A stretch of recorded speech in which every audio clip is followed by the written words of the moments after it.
I don't think of the other ones. I do so much stuff that I literally forget what all I do, especially when it comes to, like, you know, because it's 2 accounts that I do EVOs on. So it's like after I put an EVO on a card, it just becomes a blur. You gotta forget what EVOs did what, unless I'm like directly looking at it. Thank you for the content. You gotta thank me. All I do is just play the game that I want to play, and then just share it. Said in one of my videos, I have a very Russo brothers approach to content creation, where it's like I made this is what the Russo brothers were asked. This is when like the Avengers would get like a lot of bad feedback. The interviewer asked the Russo brothers, how do you respond to people giving you negative criticism about your movies? And the Russo brothers' response was, we make content for ourselves. We make movies that we want to watch. If we like it, that's what matters the most. But other people like it, that's great. If people don't like it, you can't make something for everybody. Something made for everybody is something made for nobody. You can't please everyone. That'll start their response. You can't please everyone. So you gotta just make what you want to make. You just kind of hope people like it. You know, so that's what I do. You know, every Evo that I do, there's a meaning behind that Evo. There's a passion behind that Evo. Why did I choose Maya Jones today for today's Evo? Because Maya Jones is someone who I've been watching playing for the wave. Someone who I think has a lot of potential talent. If she can unlock that potential talent, and that's it. You know, it's a player who I actually watch and know about. Why did I Evo Jordan Heitzman? Same thing. I've been literally, for as long as she's been in NWO itself, I've been tweeting during the season that she's inevitable because she has a habit of always getting like clutch goals. So yeah, on Evo player who I literally talk about on social media all the time, and someone who I actually watch IRL. You know, when it comes to like the other people content, I get why they do what they do, because their thought process is to do whatever makes money, and that's what their goal is. Most of the channels exist when it comes to FC to make money. They don't care about the viewer. They don't care about their own club. They don't care. The goal is to make money. So the way to make money is to do what? To make as many meta videos as possible, because people are obsessed with playing meta. He must have misplayed. That's what I do. Why do they Evo the same people over and over again? Because it's just the meta. You know, and this isn't an insult towards them, because it just, you know, life is life. You're gonna try to do what you're gonna do to make money. That's why they do it. Like Inception makes a video. These are the best options for this Evo. It's like he's just telling you what the most meta stuff is, because that's people are going to watch and click on. So all right, with people are using the exact same core players, and that's why I like my team. I like that when people see my team, they're going to be like shocked at what the hell they're looking at. You know, they will like, yo, what is that? They're going to think, so like, what is that team? I've never seen anyone use that team. I've never seen anyone use Evos on those players. Who is that player? I don't even know what a player even is. What is the formation? Why is he not playing the 4-2-1-3? Why is he not playing the 4-2-3-1? Why is he not playing 4-2-2? Why is he not playing anything meta at all? Why is this guy beating me freaking 5-0? I shouldn't be losing 5-0 to a guy who's playing an off meta formation and using Evo players who literally are 5'3". This doesn't make any sense. In the end, what happens? I get to have some fun with it, and that's it. But again, I get it. I get why, you know, people make the content that they make. At the same time, I said this before in a video, and I always preface that I'm not trying to insult someone, that a lot of people who make content on FC, they do face value stuff. Like they'll look at the face value of a card and tell you if they think the card's good or not, ignoring the fact that cards perform differently in game. You know, you can see someone's face stats, and their face stats, you know, will generally be whatever it is, but in game I perform differently because the gameplay is going to dictate who's king. At the same time, EA intentionally formats cards a certain way and intentionally juices up cards in a certain way to where in game they perform at a certain level.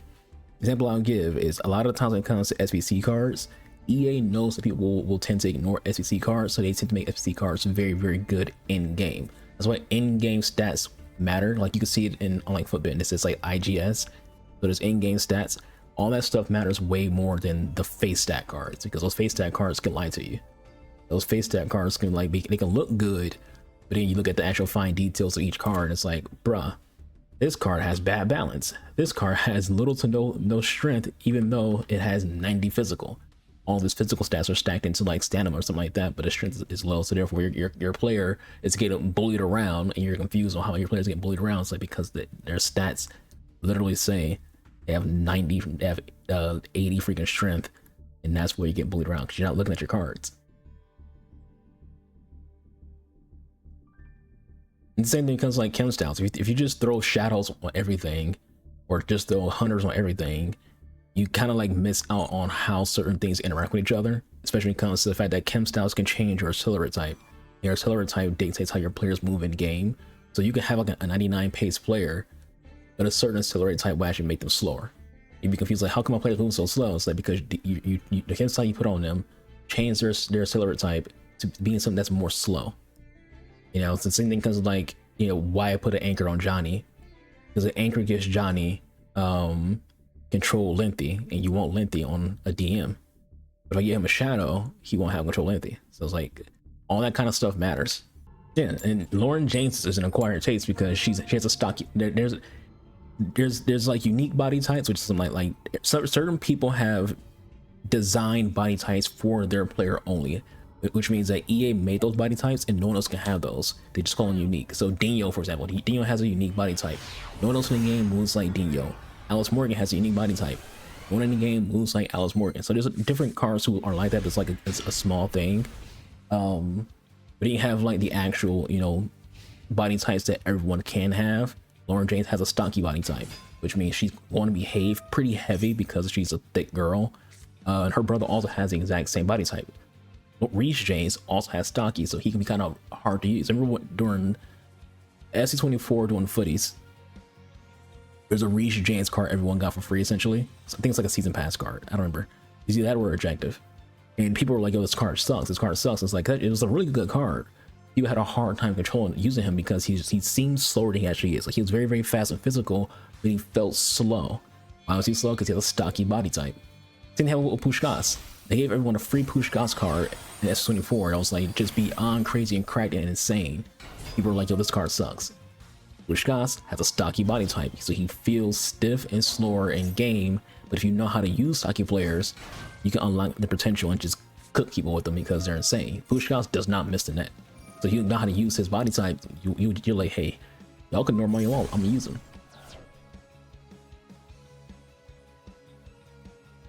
That also goes back into what I said before about chem styles, because chem styles can kind of help you use certain body types better. For example, with Alice Morgan, she tends to feel better with an engine because her body type plays into it more, because she's, you know, she's not thick, but she does have kind of like a more wide body type, and her run animation is kind of like stiff and slow. So sometimes you can get away with like a hunter here and there, sometimes you can get away with a hawk, but more so the engine helps her out best because it just allows her to move better. Mostly because it's just fixing her dribbling.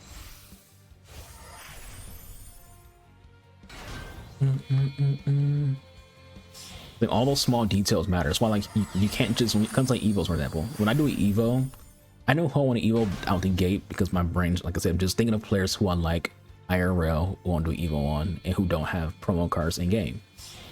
At the same time, I look at what the EVO does and look at that card and say, okay, this card lacks this. So if I put this into an EVO, I'm gonna need, you know, another EVO. I'm going to need chain EVO this card. Like even when it comes to like Heitzma. Heitzma right now is 88 after the EVO I've done on her. She needs another EVO because her balance is shit. She has 34 balance. It's like, okay, everything about this card is great. 99 physical, 93 shooting, 87 freaking, what you call them? Cool. But the balance is awful.